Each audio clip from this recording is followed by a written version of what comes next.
Hello everyone, my name is Dr. Abdullahi. I'm your facilitator for this course. The title of the course, as you know, is Use of English, and the course code is GSP 1201 or 2201. Hey there, how are you? Hello everyone, my name is Dr. Abdullahi, and I'm your facilitator for this course. The title of the course is Use of English, and the course code is GSP 1201 or 2201.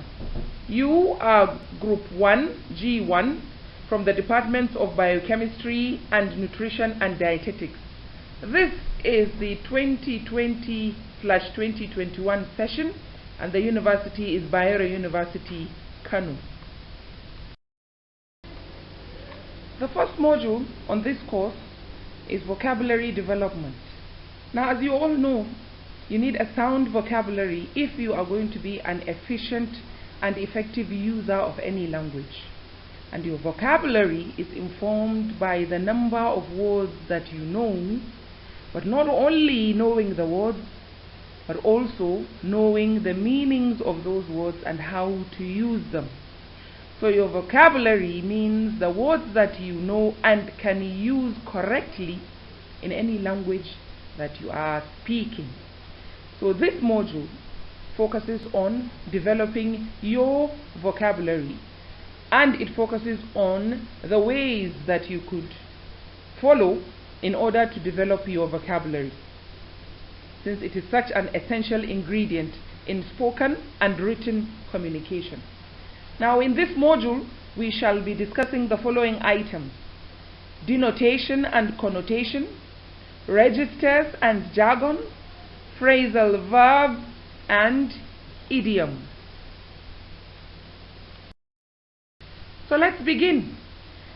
Now, usually, when you encounter a new word, an unfamiliar word, an alien word, a word you do not know, whether in writing or in the speech of others, watching the television, listening to a lecture, reading a book or a magazine or a newspaper, on the billboard, on a car bumper, anywhere, when you encounter a new word, because you are a human being, you would want to know what that word means. Now, typically, people simply rush to their dictionary to consult, to find out the meaning of that word. Now, although nowadays you have online dictionaries and you could have dictionaries on your phone, we usually advise that students should use the dictionary as a last resort. There are other ways, other tricks, if you like, that you could employ in order to get an idea or a sense of what a word means without necessarily having to consult the dictionary.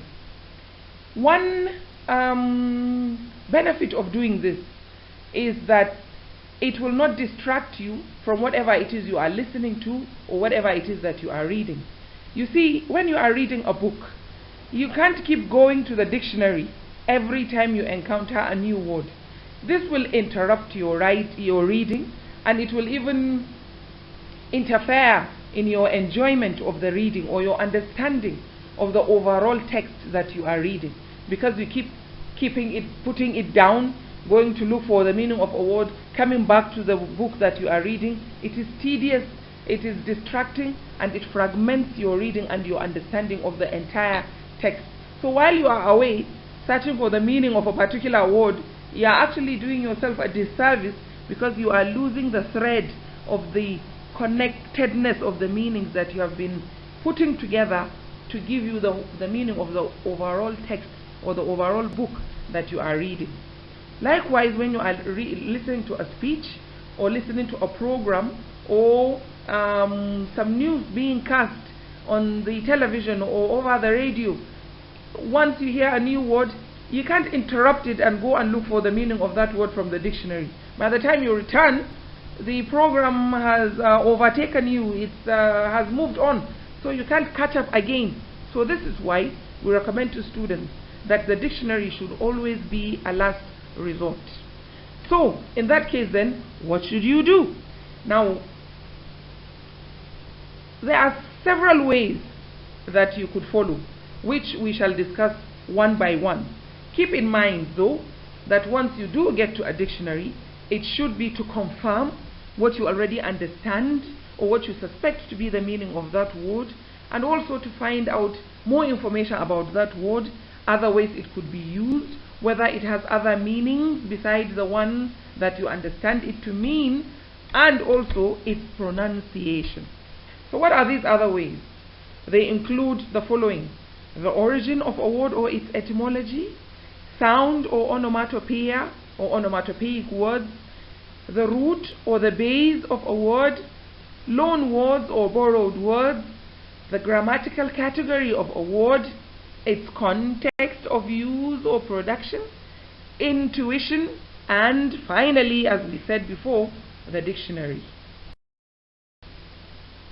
One way of improving our vocabulary is by knowing the origin of a word, or what we call its etymology.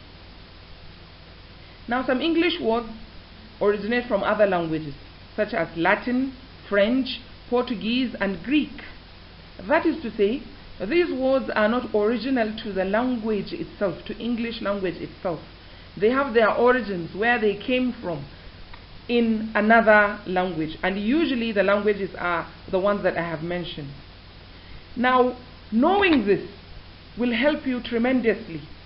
This is because sometimes we see words, and those words begin with words that we already know in English language, and so we assume that the meaning of those words or the meanings of those words is related to the meaning of that word that we already know.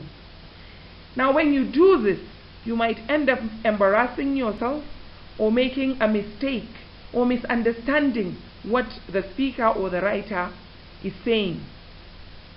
A good example is the word that has been given here. All of us know the word man, M-A-N. Now, when we see the word manipulate and we do not know what it means, we might be tempted to think that because it contains the word man in it, it might have something to do with men or with the male gender. However, as we shall see, this is not actually the case. This is because the word manipulate has its origins in Latin, not in English. It is not an original English word. It has its origin in Latin, and it comes from the Latin word manipulus.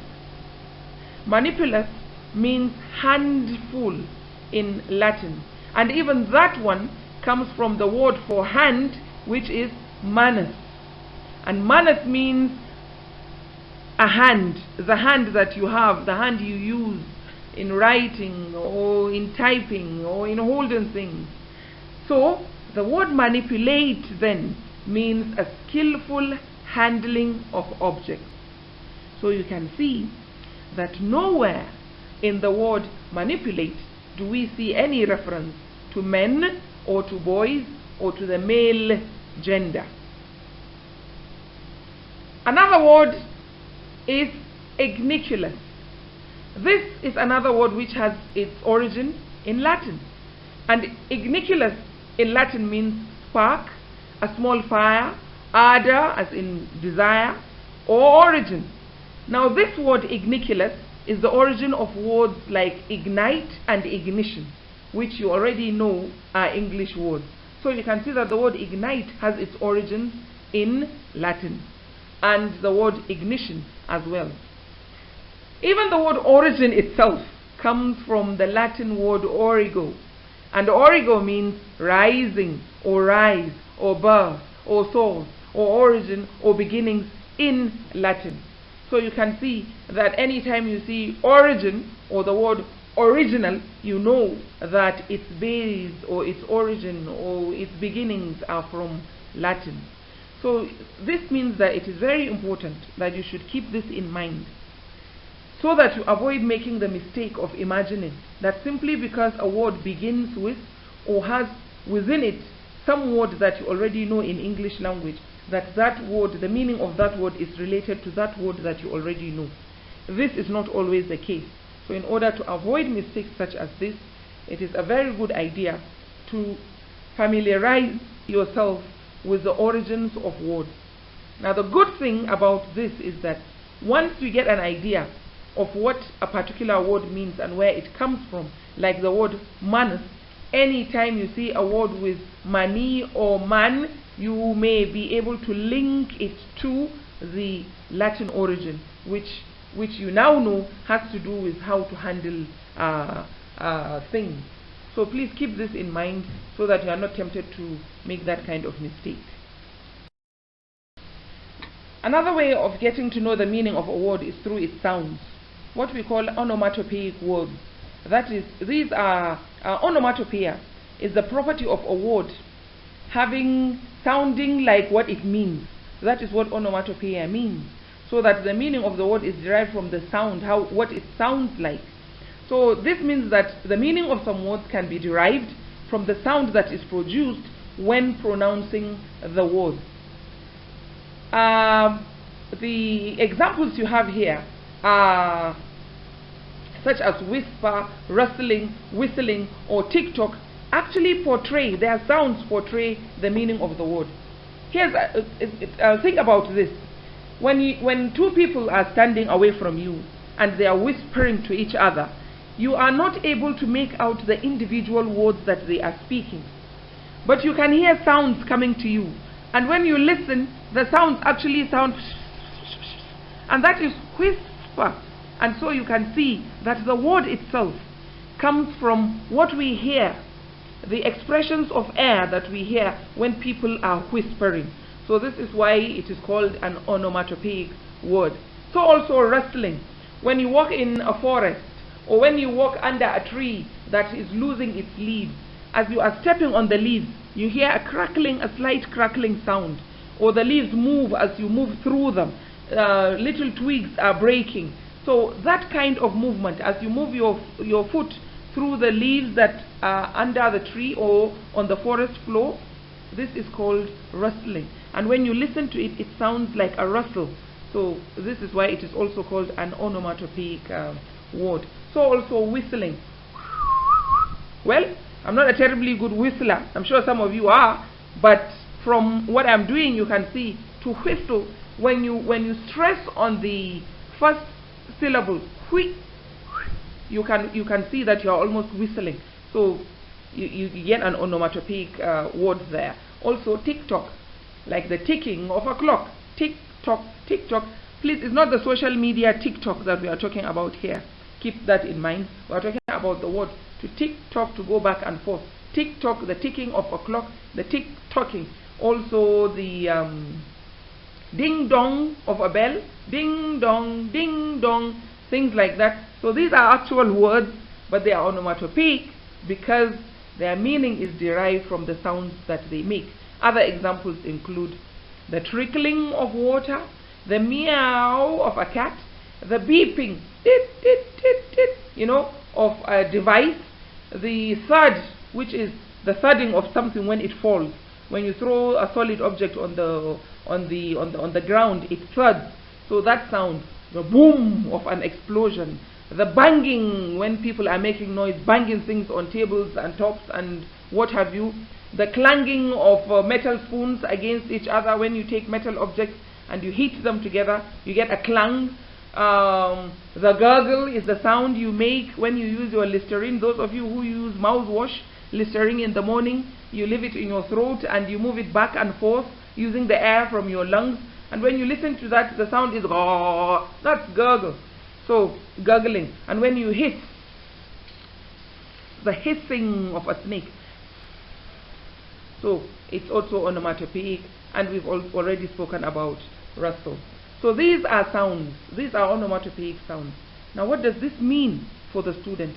It means that it is very important for you to listen, to actually listen to the sounds of words when you are building your vocabulary, because this might help you actually. In the case of some words, it might help you to already understand what the word means without you having to go to a dictionary. So this is why it is important to be a good listener.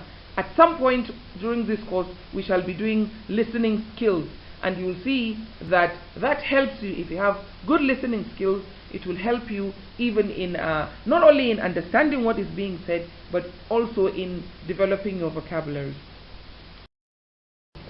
The third thing we shall consider in vocabulary development is the root or the base of a word. When we speak about the root or the base of a word, we are referring to understanding the meaning of a word by understanding where what it is formed out of. That is to say, we have two words here. We have root and then we have base.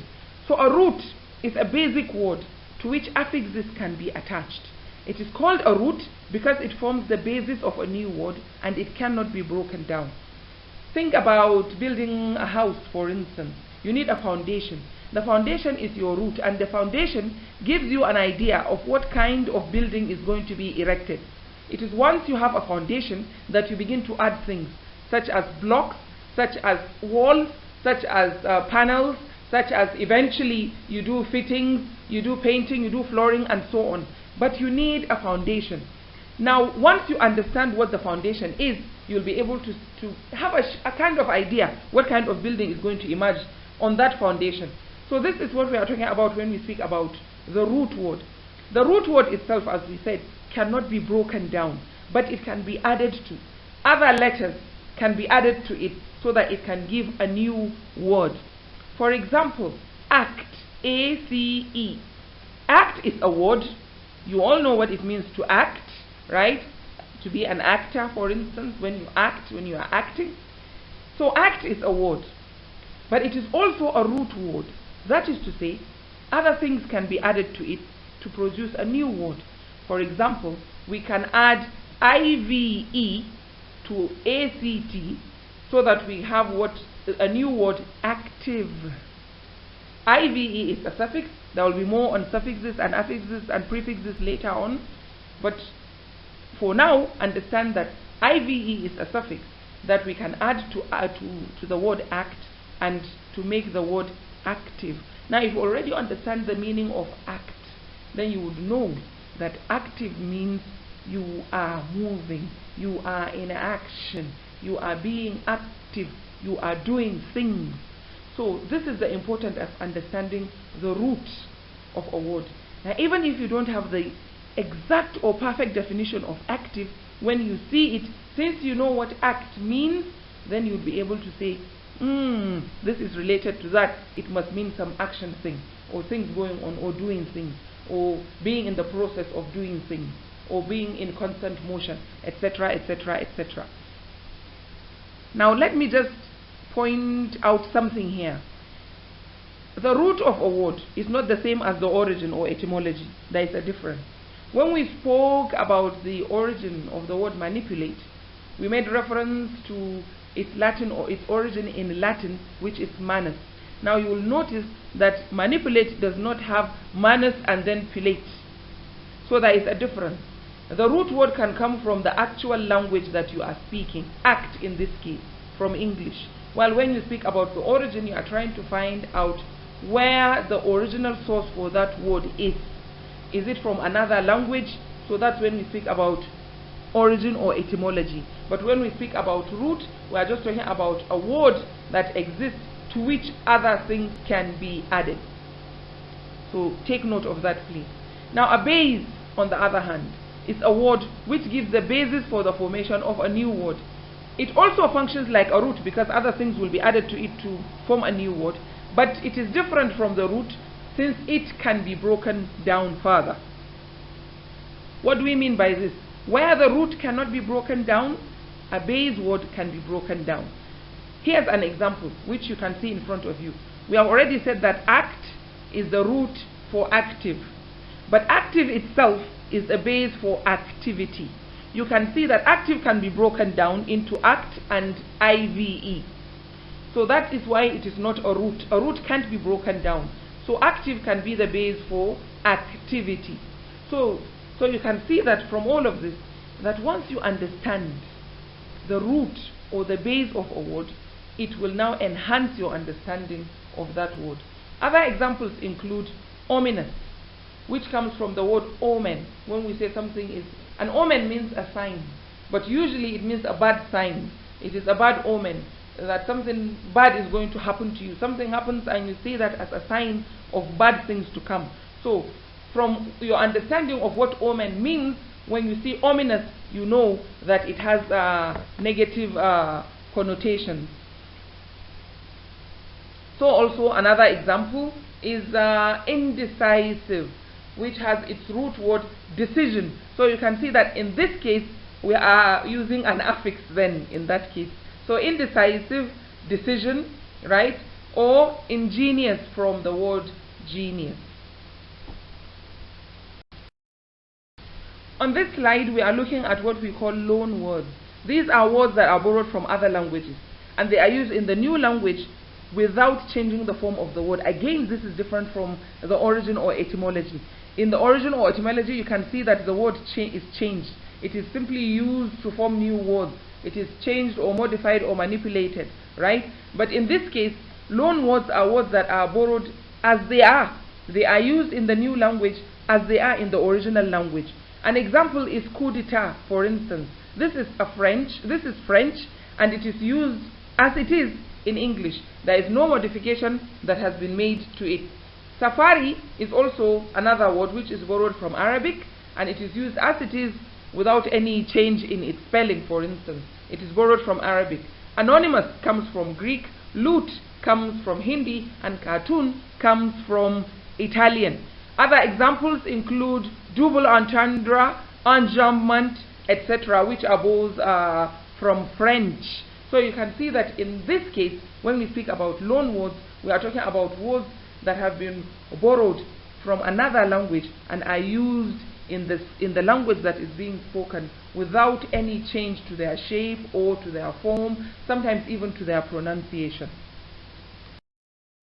A good way to get to know the meaning of a word is to understand its grammatical category, whether it's a noun, a verb, an adjective, or whatever, a preposition, etc., etc.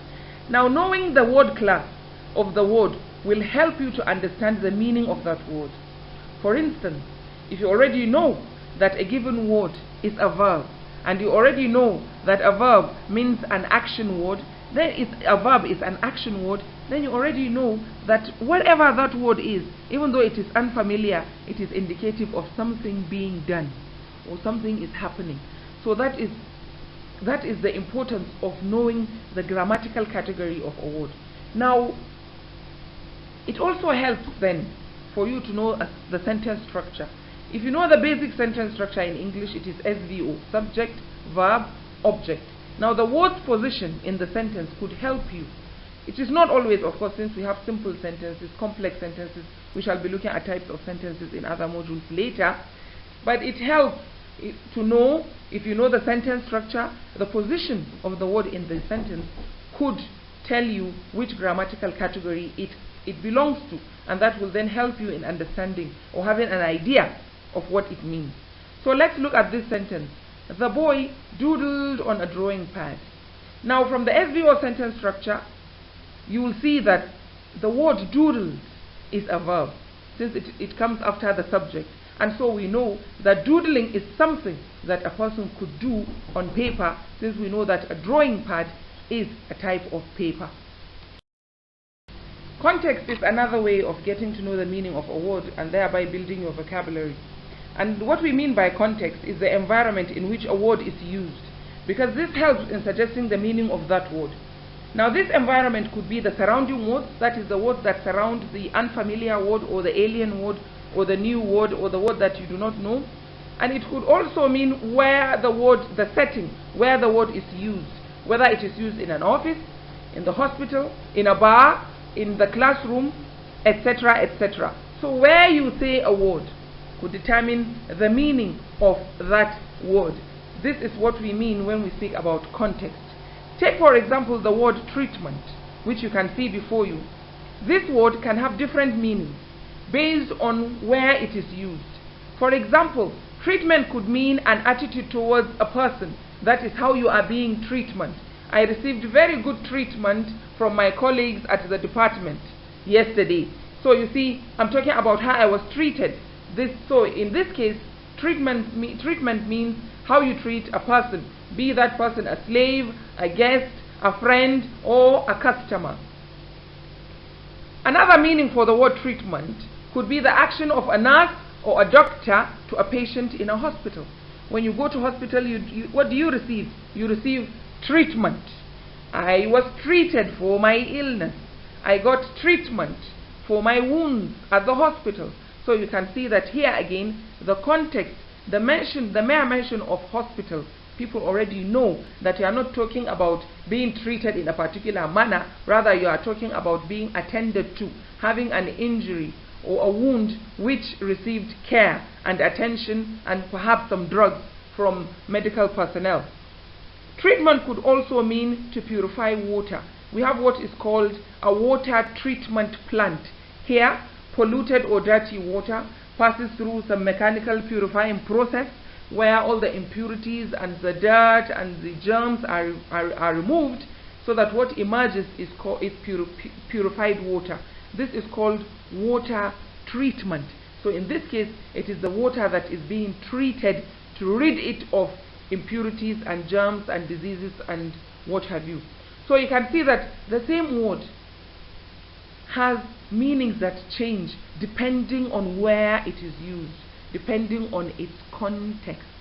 This means that you may know just one meaning for the word treatment, but knowing about context, knowing that context can change the meaning of a word, already improves your vocabulary, because it then means that you'll be able to use the same word in different contexts.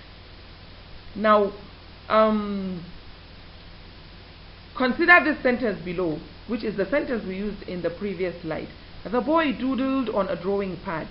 Now, since when you look at this sentence, we spoke about knowing the grammatical category, that it is a verb. Doodled is the word we don't know. So we know that it is a verb. However, to further understand what it means, let's look at its context, its neighbors, which words surround it, which words come around it, which words appear in the sentence with it. Now you can see that after the word doodled, the rest of the sentence is telling us that doodling is something that we can do on a drawing pad. So, and we already know what a drawing pad is. It's like a sketch pad, a notebook. Sometimes we call it a sketch pad. It's like a notebook, only that it doesn't have lines in it, or it doesn't look like the graph book or the exercise book, which has lines on which you write. It's like a drawing book, only that it is like a pad. You turn the pages over to do your sketches or your drawings or your art. Architects use it, artists use it, painters use it, and so on and so forth. Now, we can then get an idea, even though we do not know what doodling actually means, we get a sense that it is a kind of drawing that is used, or a kind of writing. It always implies, since we have seen drawing pad, we already know that some action is being done with a writing material, the pad itself, and maybe a pencil or a pen or a marker. So we can see from this that doodling is some kind of drawing. And when you check the dictionary, doodling means a small mindless sketch. Sometimes you have the drawing pad beside you, or you have even any piece of paper beside you, and you are holding a piece of pen, and you are just drawing while you are bored, or you are distracted, or you are anxious. Something is going on. You don't even know, you are unaware that you are actually drawing something. That is called doodling. So you can see then that you can get a sense of the meaning of a word simply by looking at the words that come before it or after it.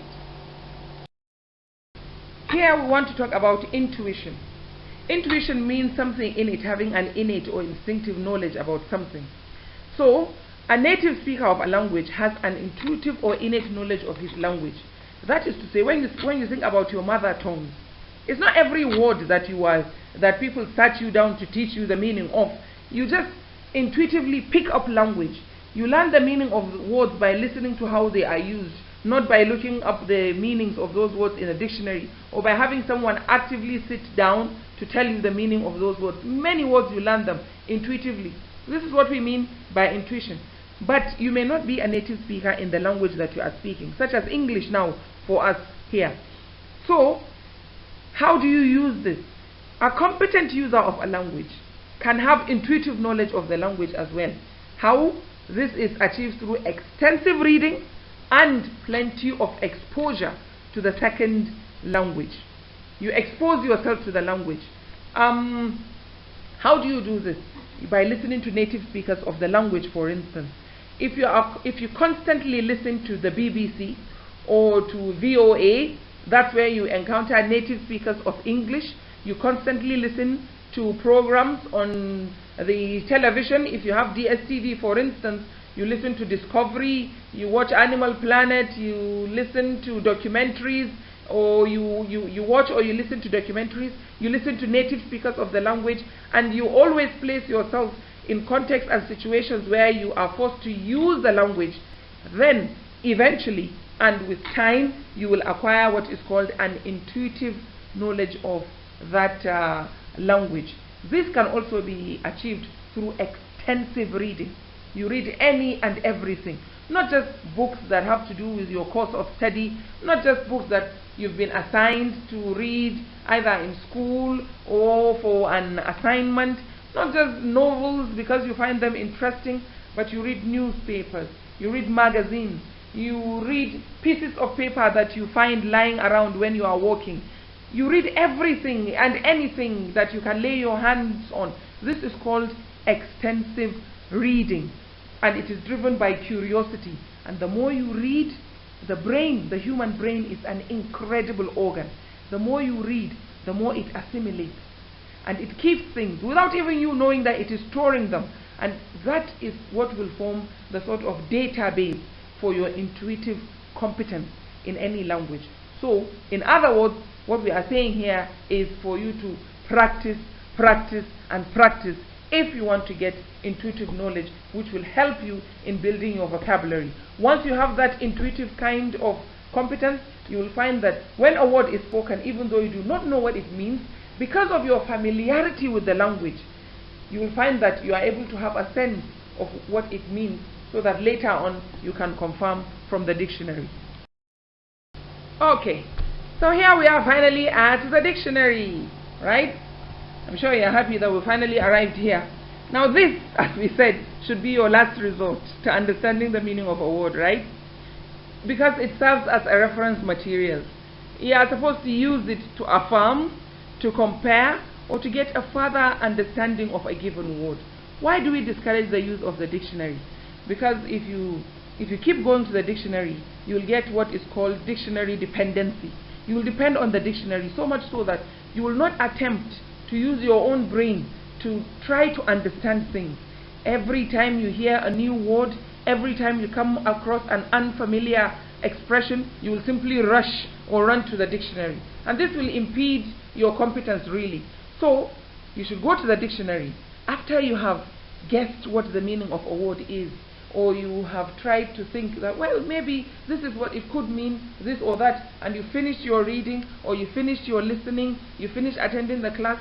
Then you go to the dictionary to confirm whether your understanding of that word is correct, and also to compare it with other words to get a further understanding of the word, to see whether it has other meanings from the one that you think is the meaning, to see whether in fact it is a polysemous word, that is a word that has many or more than one meaning, multiple meanings, and to also get the pronunciation. You get the pronunciation, how the word is pronounced.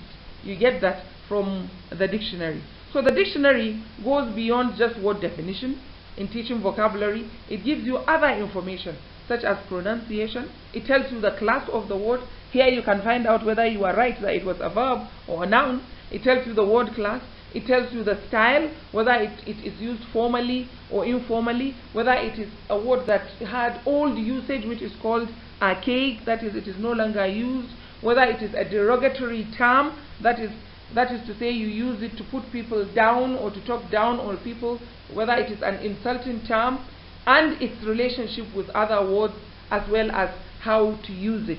So you can see that the dictionary is a distraction really, because when you go to it while you are doing your reading, you'll find so much information that you are absorbed into getting that information and distracted from your primary reading or your primary listening. So this is why we recommend that you go to the dictionary as a last resort.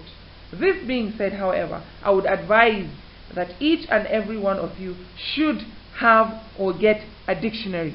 whether it is a soft dictionary, online dictionary on your phone, you can install the app, or an actual dictionary, the book form, where you can go to consult and so on. The good thing about the book form is that while you are flipping through, you get to see words that you did not set out to find the meanings to.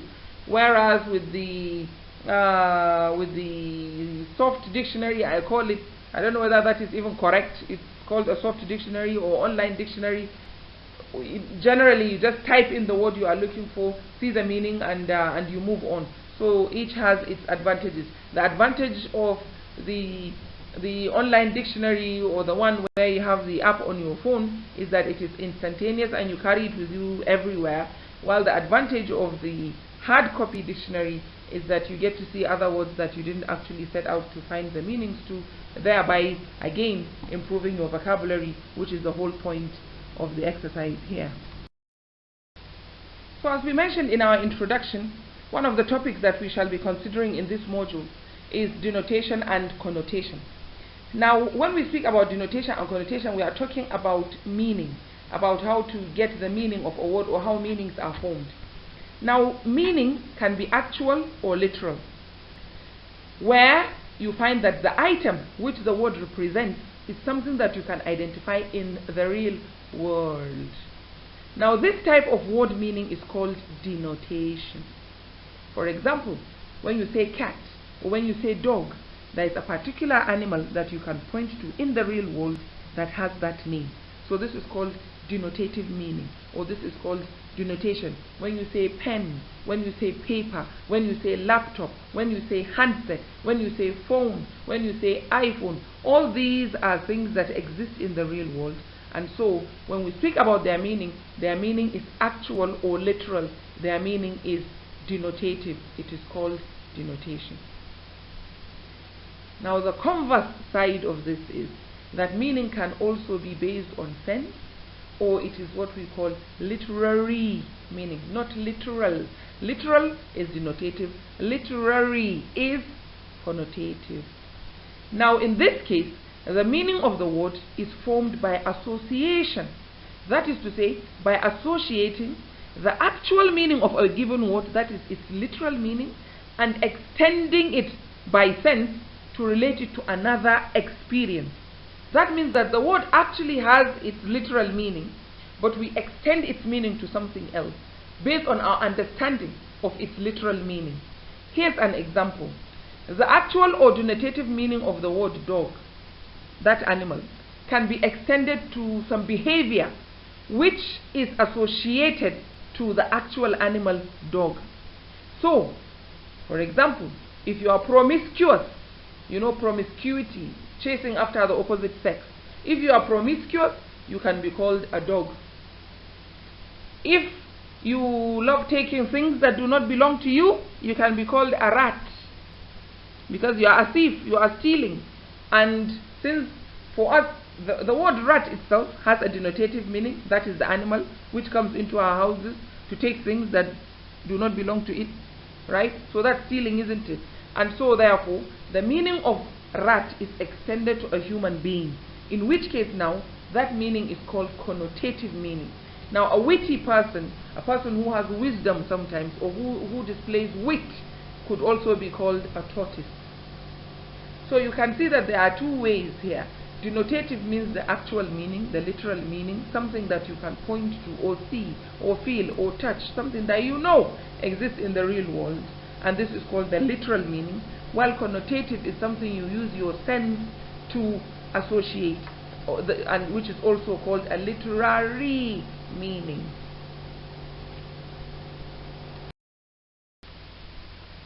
So to enhance our understanding of the two concepts of denotation and connotation, let's highlight some similarities and differences, shall we? Number one, both denotative and connotative meanings are types of meaning available to the users of every language. In any language you take, there are these two meanings, denotative and connotative. It is not special, it is not peculiar to English language alone. You'll find these meanings in every language. I am a native speaker of Hausa, and sometimes we use this denotative and connotative associations as well. We say, just like in English when we call a thief a rat, in Hausa too we can call you era. And those of you who speak Hausa know what it means when we call someone dan akuya, and so on and so forth. So these are connotative meanings. It doesn't mean that that person is literally a rat or a goat.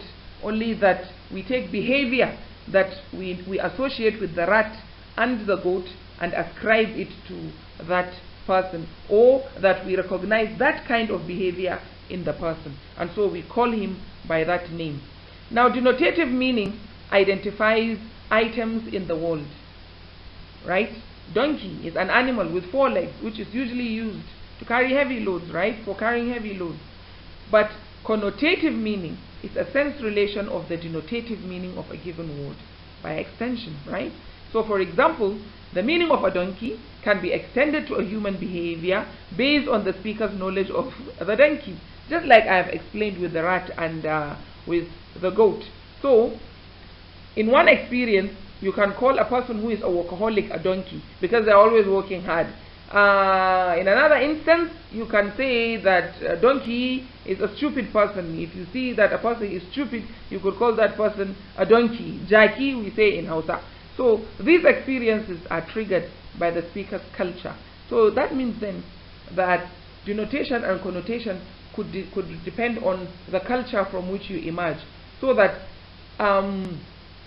a word which has the same literal meaning when you translate it into another language could have different connotative meanings depending on the culture from which you come. In some cultures, something is a positive word, while in another culture it is a negative word. So this depends really on the culture often. Number 3, denotative meaning is a stable relationship. Yeah, the word dog refers to dog. No problems there. So car remains the same item in real life, which has 4 wheels. Whereas connotative meaning is an unstable relationship. So that the meaning of a gorilla depends on a given speaker's experience. Your experience can determine what you call a person, or can determine what connotative meanings you make out of a word, or how you use that word to connote something. So you can see that the relationship is unstable, and just like we said, it can be a matter of which culture you come from. So you keep this in mind and go to the next slide. So we continue. Number 4. Denotative meaning is concrete, while connotative meaning is abstract. You can touch the cat, you can touch the pen, you can touch the pencil, but when you call a person a pig, you can't see the pig in his face, right? So it's abstract, it's a matter of sense, it's a matter of putting an idea into your listeners or your readers' minds about something. So it is abstract. In essence, in denotation, we can see, we can feel, we can touch, or we can identify the items in the world, whereas in connotation, the meaning of items cannot be seen, touched, or identified. Instead, we extend denotative meaning to express our ideas, our experiences, events, or even emotions, right? And then number 5, in denotative meaning, a word may denote an item or entity with different shades of meaning. For example, the word teacher has different shades of meaning, such as teacher, tutor, facilitator, or lecturer. Whereas in connotative, we associate meaning with other abstract nature, such as behavior, event, idea, or feeling, which has similar characteristics. Here's an example. A woman connotates with gentle. We usually believe that all women are gentle.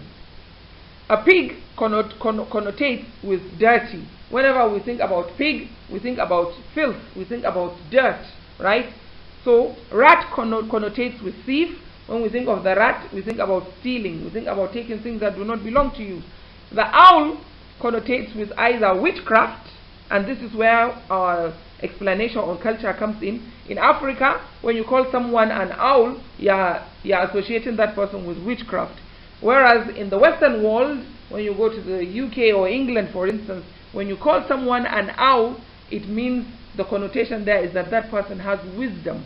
The person is a wise person. And this is why we said, like in the previous slide, that your experience or your culture or your background could determine the connotations that you get from a particular word.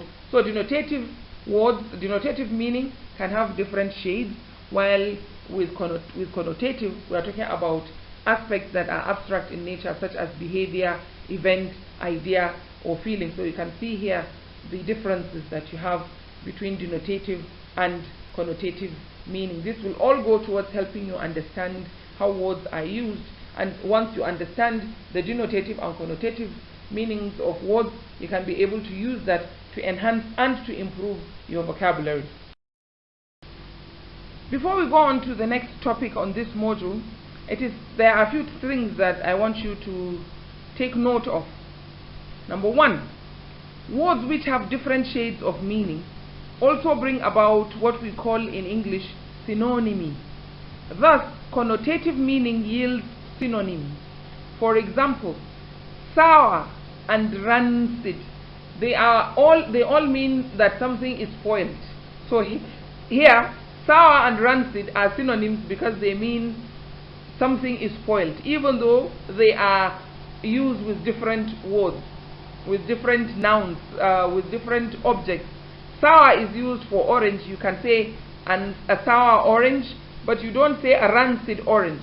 However, you also do not say sour butter. You say rancid butter, or the butter has gone rancid. So in both cases, their meaning is synonymous. That is, they have the same meaning or a similar meaning because they mean something that is going bad or something that has started to spoil. Other examples include blonde and yellow. Blonde is used for hair, yellow is used for dress, but when you look at the two, they look similar. Blonde and yellow. Yellow hair, blonde hair is used, while yellow is used for, you don't say I'm wearing a blonde dress. So you keep that in mind. Deep and profound, they are synonyms, similar in meaning.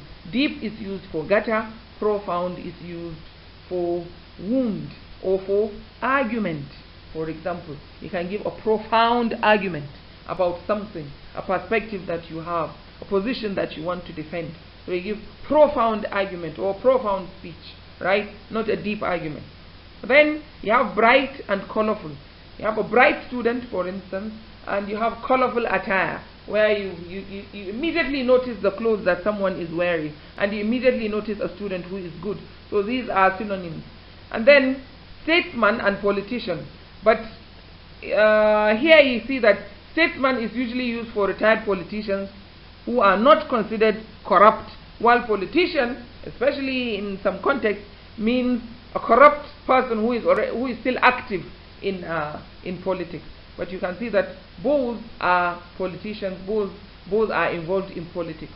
Then you have a lecturer and a teacher. They are synonyms because they are similar in meaning, meaning someone who teaches something or gives instructions. But lecturer is the word that is used in tertiary institutions such as the one you are in right now, and teacher is used for primary or secondary schools. Number two, literary writings, novels, plays, poems, when you encounter them, works of literature we call them. Literary writings, these are known for the profuse use of connotative meaning. Yeah, because when you encounter literature, the language of literature is decorated language. It is language that draws attention to itself as literature. It wants you to see that it is different from the ordinary everyday language that you speak. So for this reason, it needs to decorate itself. It needs to embellish itself. When you want to impress, you dress well. So the language of literature is language that is dressed well, that dresses well to impress. And so for that reason, you have a lot of connotative meanings in literature. And this is achieved using what we call literary devices, such as metaphor. They are also called figures of speech, or the tropes of language, such as metaphor, irony, satire, imagery, hyperbole, etc., etc., etc. These are called literary devices, so that when you take them, their meanings do not actually refer to the things that the words are talking about, but they are meanings that you gain through association. And as we said earlier, connotative meaning is the one that you arrive at through association. So literary writings are known for the profuse use of connotative meaning. So when you want to see examples of connotation in action, you go to literature. Now connotation, number 3, connotation carries negative and positive meanings. Some synonyms differ in either the negative or the positive implication of the word. A word may be positive to A but negative to B. For example, childlike. When you say a child is childlike, that is positive because they are talking about a child. But when you say that an adult is childlike, that is negative. In fact, it is an insult when you say to an adult that you are so childlike. It means it's as if you are saying you are childish, you know. So that's negative. So it depends. It can have, the same word can have both positive and negative implications. Likewise, the word useful. Useful attached to a youth is a good thing. Useful attached to a matured person is not a good thing. Statesman is positive, like we have shown in the previous slide. Politician can be negative based on the cultural perception. In some cultures, being a politician is not a negative thing, but in some cultures it is.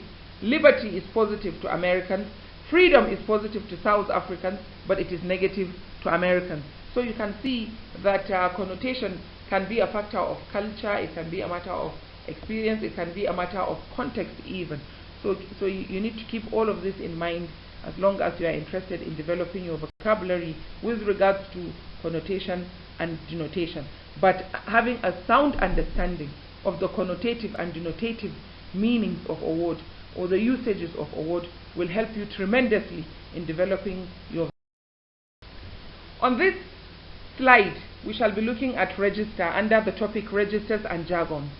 Now, a register refers to the technical vocabulary of a profession, a trade, or an activity. For example, law professionals have their own register.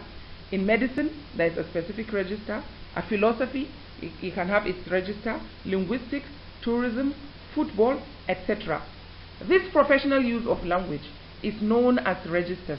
This is why when you go to the bookshop, you can find that there is a dictionary of law, a dictionary of philosophy, a dictionary of linguistics, a dictionary of football, a dictionary of medicine, a dictionary of biology, so many things. And this means then that we recognize that certain professions have peculiar words that they use which are specific to them, and that they use these more often than other people use in other contexts. So this is what we mean by register, a professional use of language. Now it is necessary and it is also useful for members of the particular professional group to use this specialized vocabulary in their field, because it is a sign of their expertise in their profession. You can't be a lawyer and claim to be a lawyer if you don't speak like one. You can't be a mathematician and claim to be a mathematician if you don't speak like one. You can't be in football, claim to be a good footballer, and you can't speak like one. When you talk like me, for instance. I'm not terribly interested in football, so I don't know a lot about football. So when I speak about football, my ignorance is very obvious. You'll see it. But a person who knows football and is a footballer, I expect that that person will know all the terminologies that are used in football. And I expect, in fact, that when such a person speaks about football, there will be many words that I don't know or do not understand, to which I need to go and find the explanation or the meanings to.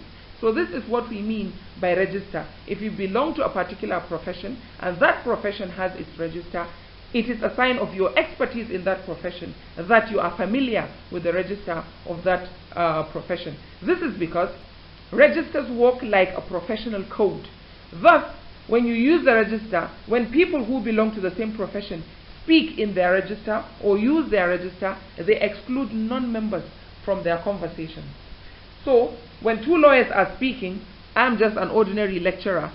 They could sit there, have a conversation for an hour, even laughing and smiling and doing all sorts of things, while I sit there looking dumb since I don't know what they are talking about, but they understand each other. So the register can be used to exclude me. When they want to confide in each other, or when the talk is going to be confidential, they can switch to their register so that I may not understand what they are talking about. So this means that it is like a professional code. It is a code which only members of that particular profession understand. So it serves as a means or a tool of excluding non-members from their conversation. It also makes communication specific, precise, and accurate. It promotes economy in communication.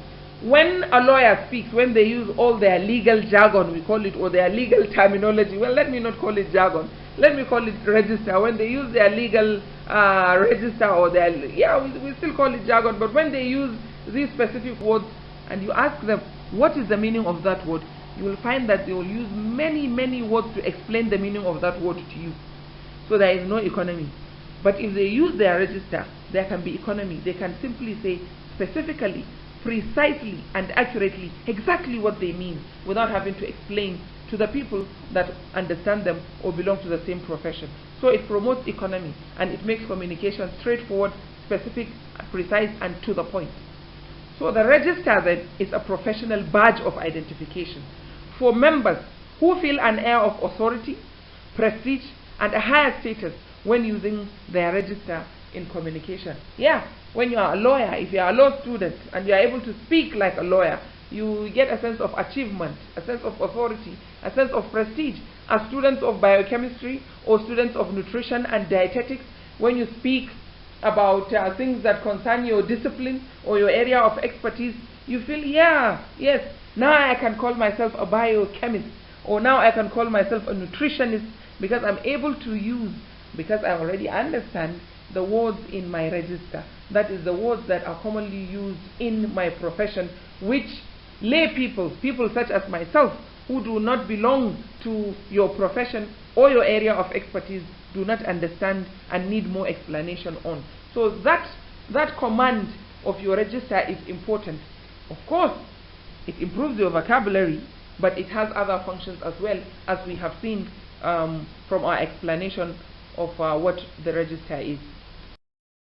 So here are a few examples of registers from some professions, right? From law, we have plaintiff, we have prosecutor, writ, defendant, appellant, mandamus, accused, petitioner, etc., etc., etc. Obviously, we may not really know the meanings of all these words, but lawyers do know them. Linguists speak about phonemes, allophones, the plosive, the rounded vowels, the allomorph, syllabic, consonant, which as a biochemist or as a nutritionist, you may not necessarily be familiar with. In politics, we speak of controversy, eloquence, declarations, candidature or candidates, strategy, bunks, canvas, veto, adverse, jubilant, gracious, charisma, etc. In religion, we have registers that include blasphemy, animism, Buddhism, agnosticism, atheism, ecclesiastic, episcopal, evangelical, ecumenical, Eucharist, heresies, etc., etc., etc. In medicine, we talk about something being acute. We speak of abrasions and abscesses, autopsies and biopsies, diagnosis and edemas, fractures, whether things are malignant or benign, and so on. So these are called registers. If you do not belong to the profession, you may not necessarily understand what these words mean. But as a student of English, and they are English words, if you do want to improve your vocabulary so as to be able to understand these words and to even use them in other contexts, it is important that you familiarize yourself with registers of other areas of expertise or professions that you do not belong to.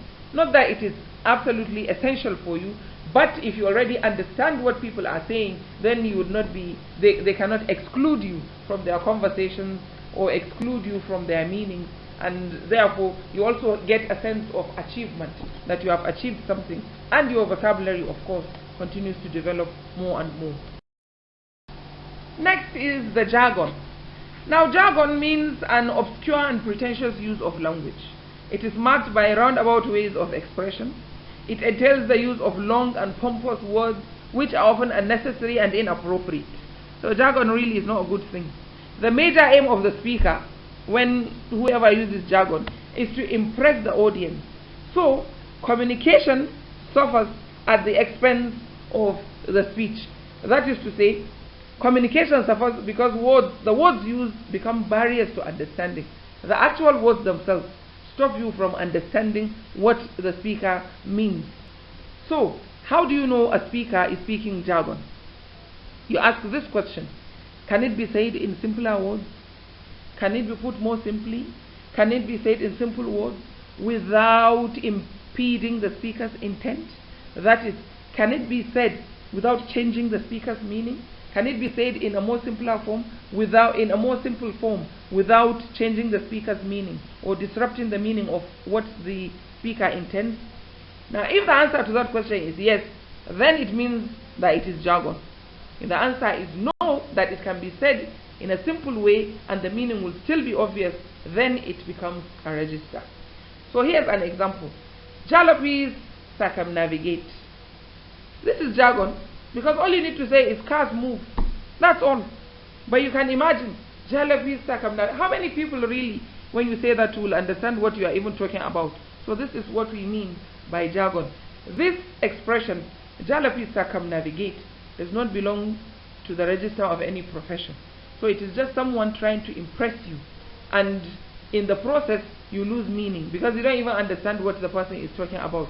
But when you say simply cars move, less words, shorter expression, and straightforward and simple. Cars move, everybody understands you. So example 2, the word contains an allomorph. Here this is a register because it cannot be said in simple language without a roundabout use of words. An allomorph belongs to the linguistic register.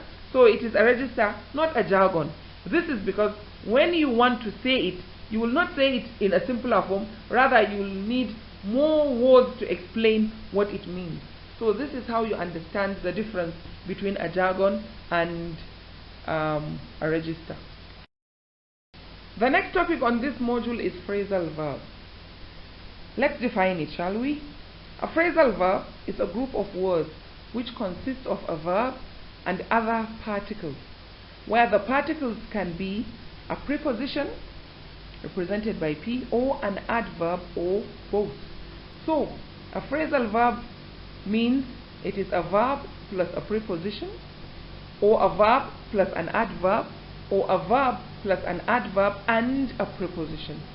Example: a preposition which has a phrasal verb which has a verb and a preposition has as an example to call off something, like to call off the wedding or call off a meeting.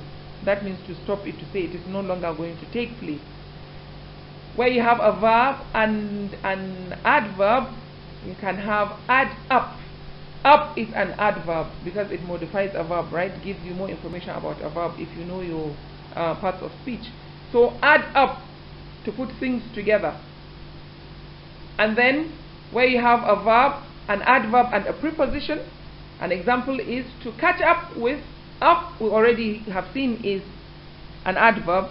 So to catch is a verb and with is a preposition. So to catch up with, or to catch up with something.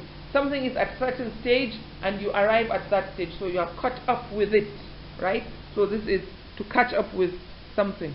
Now there is a corresponding lexical verb for every phrasal verb, which means the same as the phrasal verb.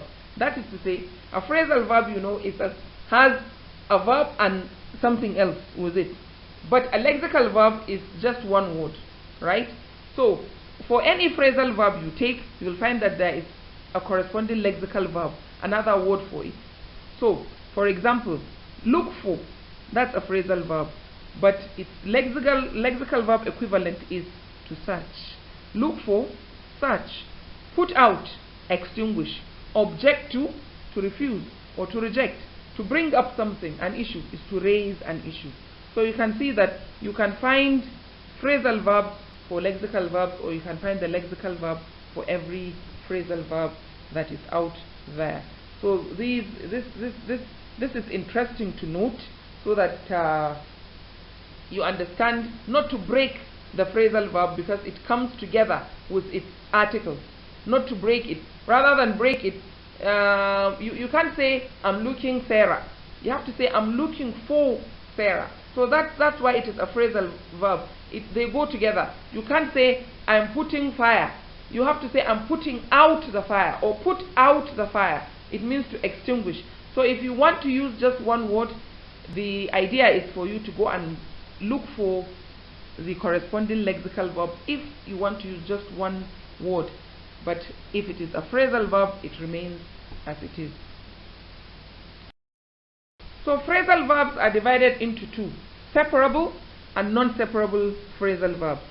Separable phrasal verbs can take a word inserted between the verb and the particle. So we are not saying that you can just remove any word, you can remove a particular particle from or aspect of the phrasal verb and just throw it out and the phrasal verb remains. No. What we are saying, what we mean by separable is that even though the words come together as a phrasal verb, you can insert something. You can insert another word between them. For example, when we say put out, we can say put out the fire or put the fire out. So you see we have inserted the fire between put and out, right? So this is what we mean by separable. But there are other phrasal verbs that are non-separable, and in this case you cannot put or insert any word or anything between them. Here are a few examples. Break down, it's a separable phrasal verb because you can say break the topic down. Call off, call the strike off. Put out, put the fire out. In non-separable phrasal verbs, you cannot insert a word between the verb and the particle. For example, look for, when you say look for Sarah or I'm looking for Sarah, you can't say I'm looking Sarah for or look Sarah for, right? It's ungrammatical. So in this case, it is non-separable. Hold on to the baby, not hold to the baby on. You can't say that. So it's hold on to the baby or hold on to my hand. Stop by my house tonight, not stop my house tonight by, right? You can see it becomes nonsense. We are hanging out at the bar, not we are hanging bar at out, right? Also, please sit up and face your walk, not sit please up. All right? So you keep this in mind, that there are two kinds of phrasal verbs, separable and non-separable. In the separable, you can insert a word or an expression between the words of the phrasal verb. In non-separable phrasal verbs, you cannot insert anything. They have to be used as together. The parts of the phrasal verb always go together. You cannot break them apart to insert something between them. Now, in addition to our distinction of phrasal verbs into separable and non-separable, we can also divide phrasal verbs into literal and non-literal phrasal verbs. Now, the literal phrasal verbs, just as the name implies, of course, denote a literal meaning. Remember, I talked about denotation and connotation. So they denote a literal meaning which is not taken idiomatically, while non-literal phrasal verbs have a literary or idiomatic meaning. So there is a contrast here between literal meaning and literary meaning. So literal and non-literal. For example, look up or look down can have a literal meaning, which denotes an upward or downward gaze.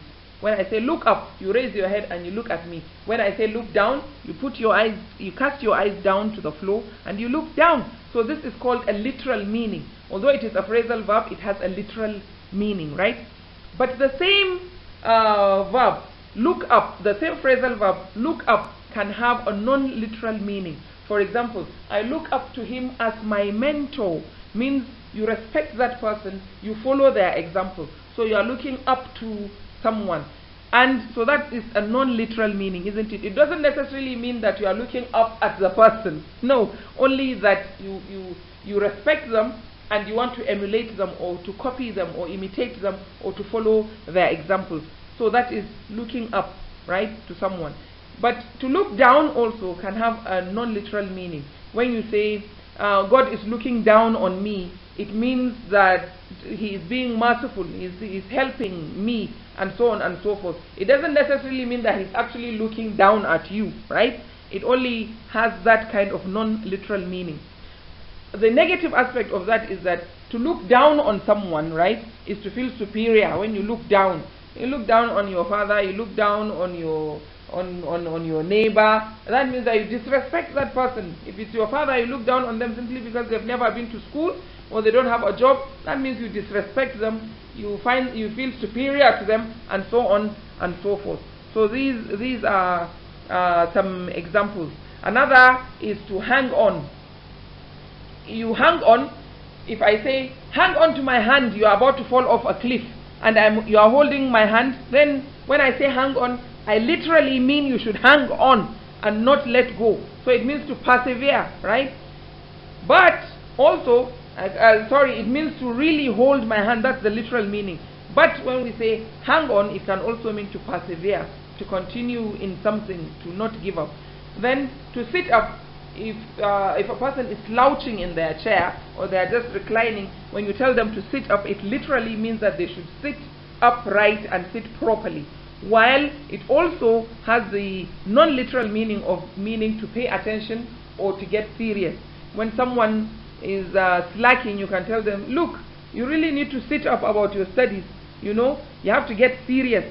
So that is what it means. So this means that the same phrasal verb can have literal and non-literal meaning, as you have seen from the examples that we have discussed here. On this slide, we shall be looking at the idiom.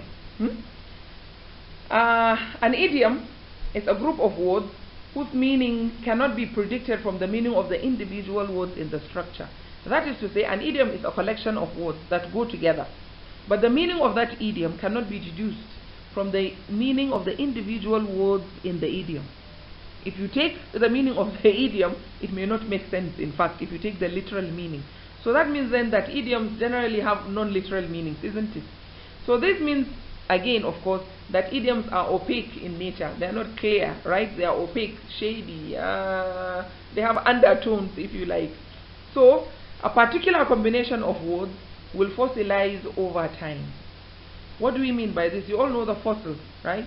Fossils are something that things that you find that have been buried for sometimes billions, sometimes millions of years, and they become something like a fish has been dead for 1,000,000 years, but it has been pressed either by volcanic lava or by some earthquake or a mudslide or whatever. It has been covered, and over time layers and layers of soil and rock have been accumulating on top of it. So the imprint of the body of the fish becomes captured on the piece of rock or sand that it died on, so that you can see the imprint, you can see it's there, and it even contains some genetic matter sometimes. So this is what we call a fossil. So this means that it is something that takes place over time.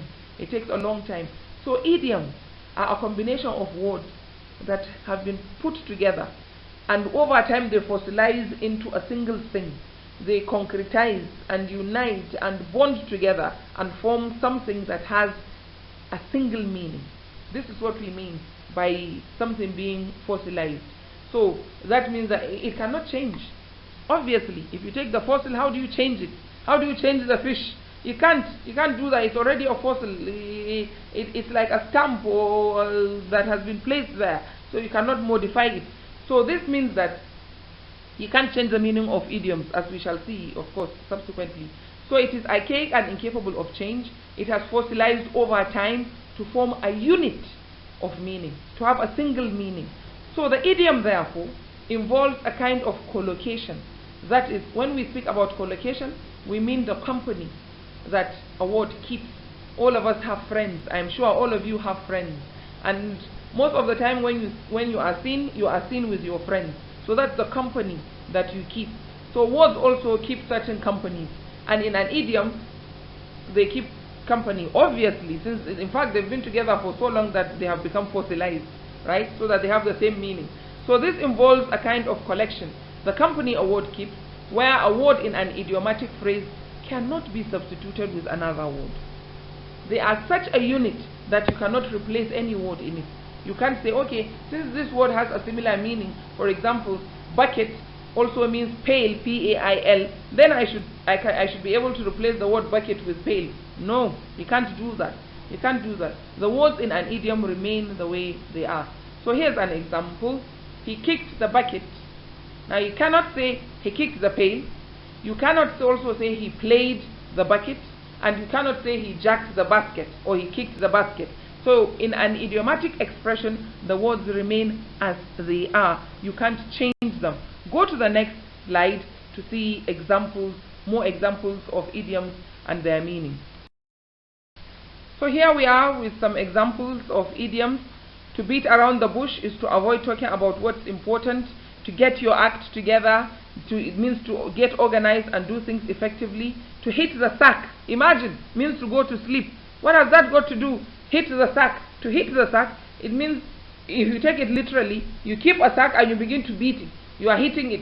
How has that got any relationship with sleeping? But that is what it means. And this is what we mean when we say idiomatic expression or an idiom. The meaning of the individual words in the idiom do not translate into the actual meaning of the idiom itself. So, your guess is as good as mine simply means I do not know. Look at that. Good things come to those who wait means to have patience. You have your back against the wall means you are stuck in a difficult circumstance with no escape. So every time I stand with my back against the wall, that means I can't even lean against the wall without being in a difficult circumstance? No.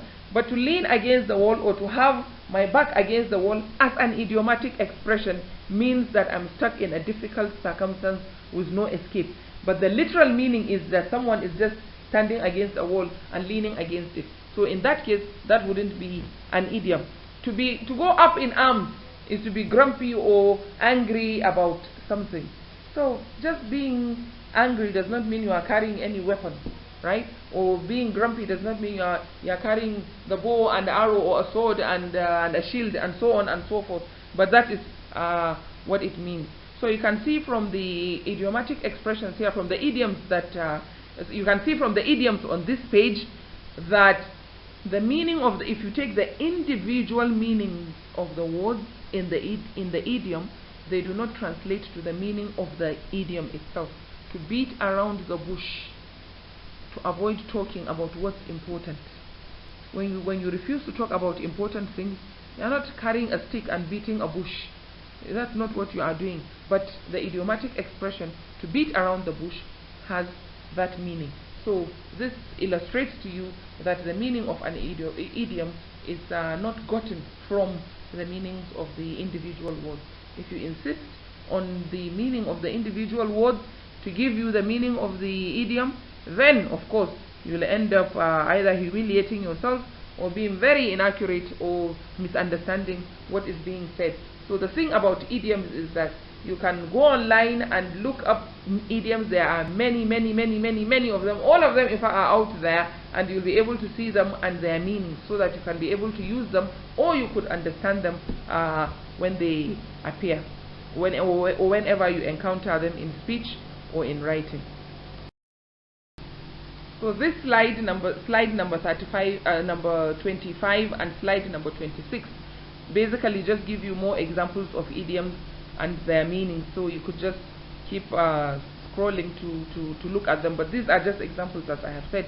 You can get many more from the dictionary sometimes, or from other sources. There is a dictionary of idioms or a book of idioms. You can download that if you want to. When you go online, look for a dictionary of idioms or a book of idioms, and you will find that there are sources there which you could then follow. Either you buy the book or you download it, or you simply go online and do some research. It's a good thing. It's good for you to just find other idioms and what they mean. What I love about idioms is that they are very entertaining, especially when you don't know them, when you are coming across the idiom for the first time. It's very entertaining when you see the idiom and then when you see what it means. Often it brings a smile to your face. So this is the interesting thing about idiom. And the more idioms you know, the more competent you become in the language. So it's a good thing if you want to improve your vocabulary. So you take this one, and the next slide, slide 26, will not have any audio because it is more of the same thing.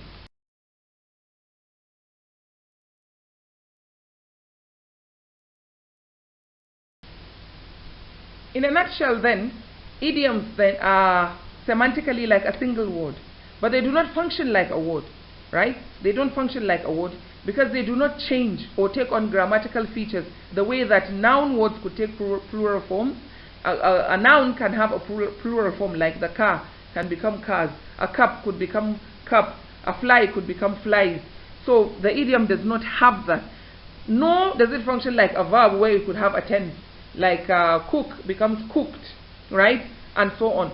So to kick the bucket cannot be expressed as to kick the bucket or to spill the bean also is, you don't say to spill, is the wrong form of saying to spill the beans. So you don't change the form of the idiom. The way it is the way it remains. Alright? Now, of course, notice that when we speak about to kick the bucket, you can say he kicked the bucket. So you can see that the verb in that idiom has changed. But it's not that the whole idiom itself is now given a past tense. For example, to say he kicked the bucketed. So this is what we are saying. Understand this. That even though in the idiom kick has changed to kicked, the idiom itself is considered as a unit, as an entity. So it does not function like a verb. So you cannot say that you have changed it. It has functioned like a verb simply because kick has become kicked. No. What we are saying is the idiom itself. So if the idiom to kick the bucket were to function like a verb, it should be to kick the bucketed, which doesn't make sense. I hope you understand this. Alright? So also, you cannot change the arrangement of the words. You can't say the bucket was kicked. No. Because you change the meaning. He kicked the bucket means he died. But you can't say the bucket was kicked because it means then that the bucket was an actual bucket that was kicked. So you need to understand this.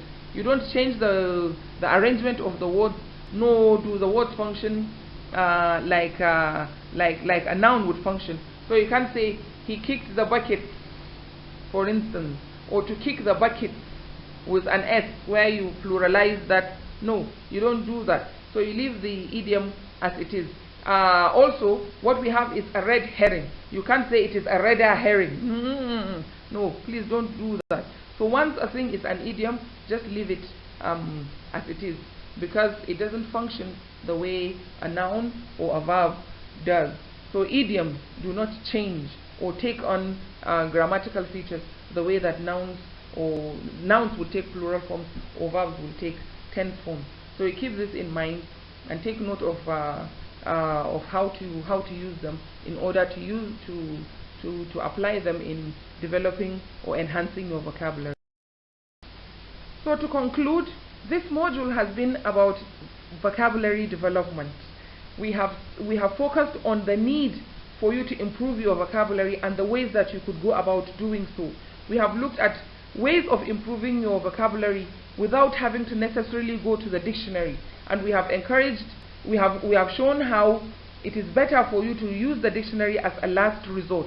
So some of the ways we have looked at in which you could go about improving your vocabulary have been the origin of a word or its etymology, the sound of that word or what we call onomatopoeia, the root or the base of the word, words that are borrowed from other languages, a grammatical category of a word, the context in which a word is used, intuition of native speakers or competence of the competence of users, and finally the dictionary. We've also looked at how meanings are arrived at or achieved in languages through denotation and connotation, where denotation refers to the literal meanings of words and is used for concrete things in the world, whereas connotation refers to associations that we make from our understanding of the literal meaning of any particular word, and so it is a matter of sense and association. So it has to do with abstract things. We've also looked at registers and jargons, where we've shown that registers have to do with particular professions or areas of expertise, and they are a sort of badge of honor, and you find that in fact they are so important that you may find dictionaries that are dedicated specifically to the register of a particular profession or area of expertise, such as dictionary of law, dictionary of philosophy, dictionary of medicine, and so on and so forth, and that registers can be used actually by the practitioners of a particular profession to exclude non-practitioners from the conversation, and that they can be used to achieve precision and economy in language use. While jargon, on the other hand, is not a positive thing, because it is just an attempt to impress, but in doing so you end up misleading, or you lose the reader or your listener, because the words themselves obscure meaning, so that simpler words, more common words could be used to convey the same meaning that is conveyed in the jargon. So jargon should be avoided at all costs as far as possible. We've also looked at phrasal verbs and how they are the types the types of phrasal verbs that we have, and how in some you can insert other words between the words of the phrasal verb, and how in others you cannot insert any words between the words of the phrasal verb, and we've seen the examples for all of that. And finally we looked at idioms, and we've shown how with the idiom, the meaning of the idiom is not gotten from the meaning of the individual words that make up the idiom, and that an idiom in fact is a collection of words that has fossilized over time to come to mean a single thing. So the idiom functions as a unit, not as a collection anymore. It functions as a unit, but it does not function the way that a noun or a verb does, so that it cannot carry a tense form, or it cannot carry a plural or singular form. The idiom is just what it is.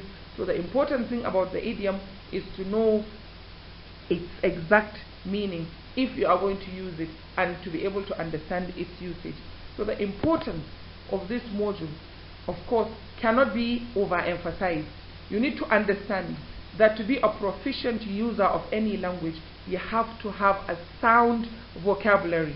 And just knowing a word is not enough. You can't say it belongs to your vocabulary unless if you know what it means and you are able to use it in a sentence. So improving your vocabulary is very important, and this module has shown you the ways in which you could go about doing that without necessarily having to interrupt your reading or your listening to keep going to the dictionary to find out the meaning of a word or of words that you encounter which you do not know. Thank you very much. If you have any questions or comments, be sure to communicate with me through your Moodle app. Thank you.